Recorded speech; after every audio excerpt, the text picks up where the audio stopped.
12 जून को अहमदाबाद से एक ऐसी खबर आई जिसने इंडिया ही नहीं पूरे दुनिया को हिला के रख दिया।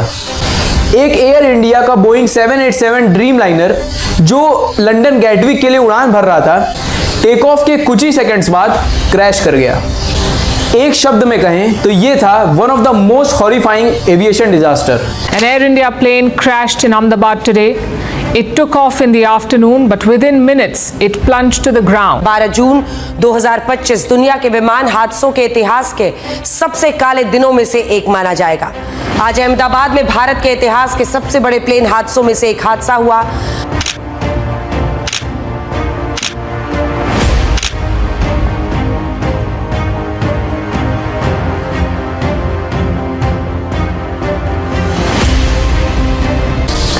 बारह जून 2025 1:38 पर फ्लाइट AI 171 ने अहमदाबाद के सरदार वल्लभ भाई पटेल इंटरनेशनल एयरपोर्ट से उड़ान भरी। प्लेन में 230 पैसेंजर्स और 12 क्रू मेंबर्स थे। टोटल 242 लोग इंटरनेशनल जर्नी के लिए निकले थे।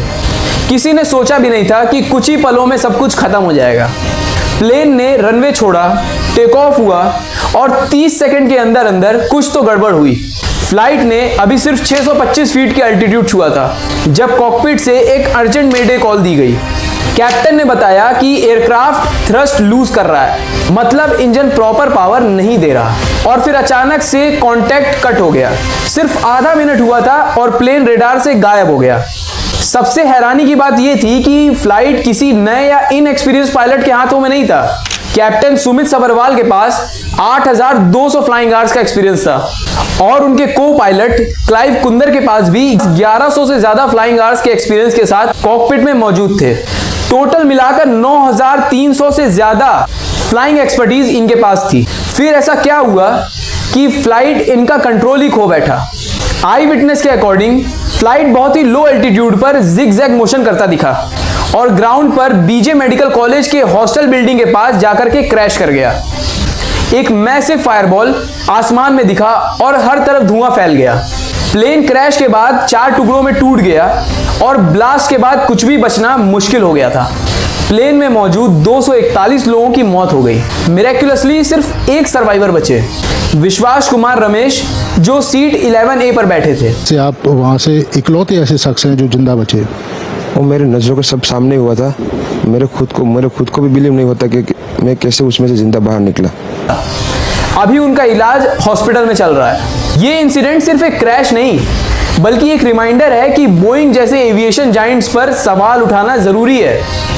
AI 171 में यूज हुआ एयरक्राफ्ट बोइंग 787 ड्रीम लाइनर था, जो कि one of the most safest Boeing aircraft माना जाता है। ये एक मॉडर्न जेट था, पर बोइंग के नाम के साथ कुछ काले धब्बे भी इसके साथ जुड़े हुए हैं। 2018 और 2019 में बोइंग 737 मैक्स के 2 क्रैशेज हुए। लायन एयर और एथियोपियन एयरलाइंस ने 346 लोगों की जान ले ली। इन्वेस्टिगेशन में पता चला कि बोइंग ने सॉफ्टवेयर इश्यूज को इंटेंशनली छुपाया था। उसके बाद बोइंग 737 मैक्स को ग्राउंड कर दिया गया फॉर 20 मंथ्स। 2024 की शुरुआत में भी बोइंग 737-9 मैक्स का डोर पैनल मिड एयर में निकल गया एक अलास्का एयरलाइंस के फ्लाइट में।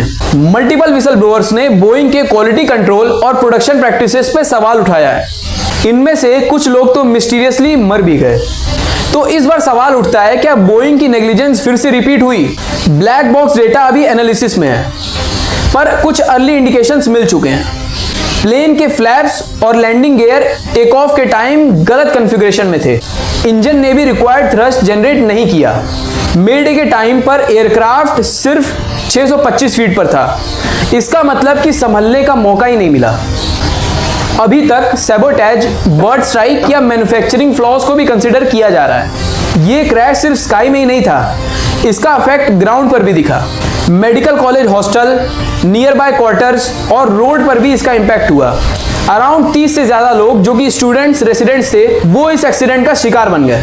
रेस्क्यू टीम्स ने भी 6 घंटे में फायर पर कंट्रोल किया। गवर्नमेंट ने भी तुरंत एक्शन लिया। पीएम मोदी ने पर्सनली इस सिचुएशन को मॉनिटर किया और टाटा एयर इंडिया ने 1 करोड़ का कंपनसेशन विक्टिम्स के फैमिली के लिए अनाउंस किया। तो दोस्तों, AI-171 का क्रैश एक वार्निंग है कि एविएशन सेफ्टी में सिर्फ शाइनी एयरक्राफ्ट्स और एक्सपीरियंस पायलट्स ही काफी नहीं होते। अगर एयरक्राफ्ट मैन्युफैक्चरर खुद नेग्लिजेंट हो तो सारा का सारा सिस्टम फेल कर जाता है। बोइंग जैसे जायंट्स को अकाउंटेबिलिटी का सामना करना होगा और जब तक ब्लैक बॉक्स डेटा सामने नहीं आता, हम सिर्फ दुआ कर सकते हैं कि आगे से किसी माँ का बेटा, किसी बच्चे का पिता या कोई स्टूडेंट या किसी का भी फैमिली मेंबर ऐसे किसी प्लेन में सफर ना करे जो सफर के टाइम सिर्फ सफर बनकर रह जाए। अगर आपको ये वीडियो पसंद आई तो इस वीडियो को जरूर लाइक करें, अपना ओपिनियन कमेंट बॉक्स में जरूर लिखें और ऐसे ही कंटेंट के लिए हमारे चैनल को जरूर सब्सक्राइब करें। नमस्कार।